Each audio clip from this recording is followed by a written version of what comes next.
Pagi Saklar. Dan sekarang saatnya kita masuk dalam sesi renungan kita. Ada renungan kita hari ini terambil dari kitab 2 Samuel, pasal yang ketiga, ayat yang ke-26. Saya bacakan buat teman-teman isinya.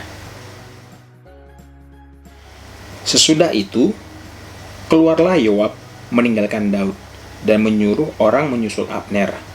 Lalu mereka membawanya kembali dari perigi Sira tanpa diketahui Daud.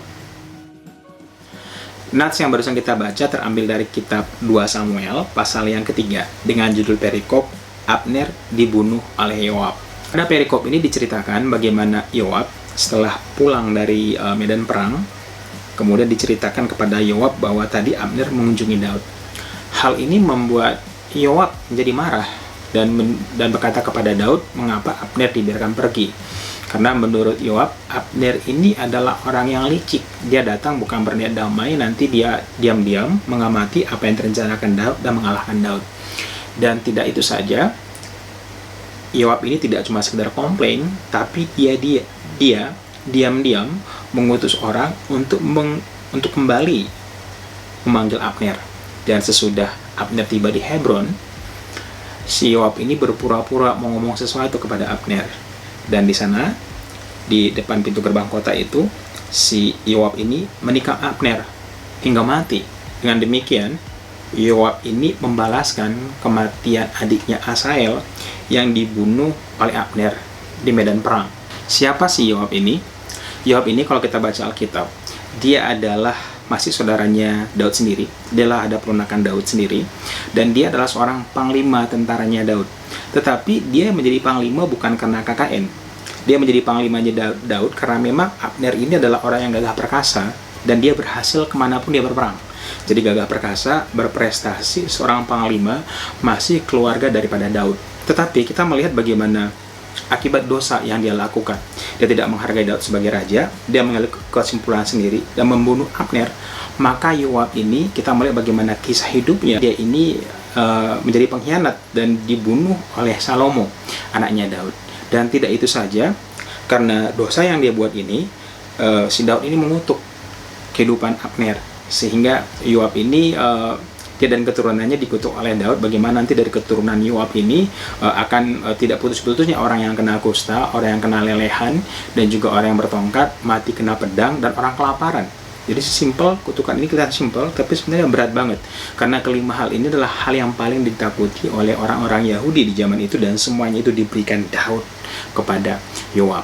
Dan kita melihat, seperti tadi kita ceritakan, di ujung kehidupan daripada Yoab ini sendiri, Yoab ini akhirnya mati dibunuh oleh Salomo. Hal apa yang kita bisa pelajari di sini? Hal yang pertama yang kita bisa pelajari adalah bagaimana Yoab ini menjadi antitesa Daud. Kalau Daud ketika dia bertindak melakukan segala sesuatu, si Daud ini berpikir panjang, dia bertindak hati-hati, dan lebih daripada itu, Daud ini selalu bertanya kepada Tuhan. Nah, kita melihat bagaimana sepanjang cerita ini, Daud itu tidak pernah melakukan sebuah tindakan sebelum dia meminta perintah kepada Tuhan. Jadi kita melihat bahwa Daud adalah orang yang taat kepada otoritas, melangkah sesuai dengan apa kata Tuhan. Tetapi si Yoab ini menjadi antitesa Daud. Dia melakukan sebuah tindakan berdasarkan emosional. Kenapa dia membunuh Abner? Yoab membunuh Abner karena dia dendam. Karena Abner ini membunuh adiknya Asael. Dan dia dikuasai oleh perasaannya, dikuasai oleh emosinya, sehingga dia membunuh Abner. Dan kita melihat bagaimana kisah hidup daripada Yoab ini tidak menjadi berkat. Dia dibunuh oleh Salomo. Apa refleksi yang kita bisa pelajari di sini? Refleksi yang kita pelajari bersama-sama pada pagi hari ini adalah, dengar baik-baik. Sungguh pun kita orang yang berprestasi, berhasil mungkin selama ini, dan juga orang yang terkenal seperti Yoab. Tetapi apabila kita menjadi orang yang tidak taat kepada otoritas di mana kita berada, maka kita akan mengalami apa yang dialami oleh Yoab. Yoab ini tidak taat kepada otoritasnya, yaitu rajanya sendiri, yaitu Daud, dan dia melakukan sebuah tindakan terlalu berani, bahkan merugikan rajanya, merugikan otoritas yang ada di atasnya. Jadi itu yang pertama. Terus yang kedua adalah Yoab ini adalah orang yang ketika mengambil keputusan dikuasai oleh perasaan. Dan ini menjadi pelajaran buat kita berhati-hati dengan perasaan kita. Jangan mengambil sebuah keputusan berdasarkan perasaan, berdasarkan hal-hal yang emosional, berdasarkan apa kata orang.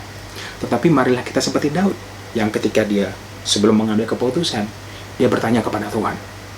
Dia bertanya kepada Tuhan, boleh melakukan ini atau itu. Jadi hampir tidak pernah Daud melakukan sebuah keputusan tanpa bertanya kepada Tuhan.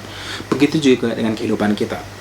Hanya karena kita berprestasi, kita berhasil di mana-mana, itu tidak menjadi sebuah pembenaran untuk kita bertindak sesuai dengan selera kita, bertindak sesuai dengan pikiran dan logika kita semata-mata, bertindak berdasarkan apa kata orang. Tetapi sungguh pun kita memiliki prestasi dan keberhasilan, pada pagi hari ini marilah kita mengambil satu buah tindakan berdasarkan kebenaran firman Tuhan. Marilah kita mengambil satu buah tindakan berdasarkan perenungan akan firman, sehingga keberhasilan yang kita peroleh itulah keberhasilan jangka panjang, keberhasilan yang mendatangkan berkat, keberhasilan yang menyukakan hati Tuhan. So, itu dia renungan kita hari ini, ya. Ingat sekali lagi, jangan menjadi Yoab, ya. Yang Yoab itu apa tadi kita baca bersama-sama? Yoab tidak taat kepada otoritas di mana dia berada. Yang kedua, Yoab ini dikuasai oleh perasaannya ketika mengambil keputusan. Tapi marilah kita harus sama seperti Raja Daud, di mana sebelum bertindak mencari suara Tuhan, mendengarkan suara Tuhan. Yang kedua, ketika dia bertindak oleh kebenaran firman Tuhan, bukan berdasarkan pemikiran, perasaan, dan hal-hal yang emosional. So, sekali lagi, itu dia renungan kita hari ini. Sampai ketemu besok di Saklar hari yang ke-89. Tetap semangat baca Alkitabnya, dan baca Alkitab kita secara utuh dan menyeluruh. Tuhan Yesus memberkati kita semua. Dadah.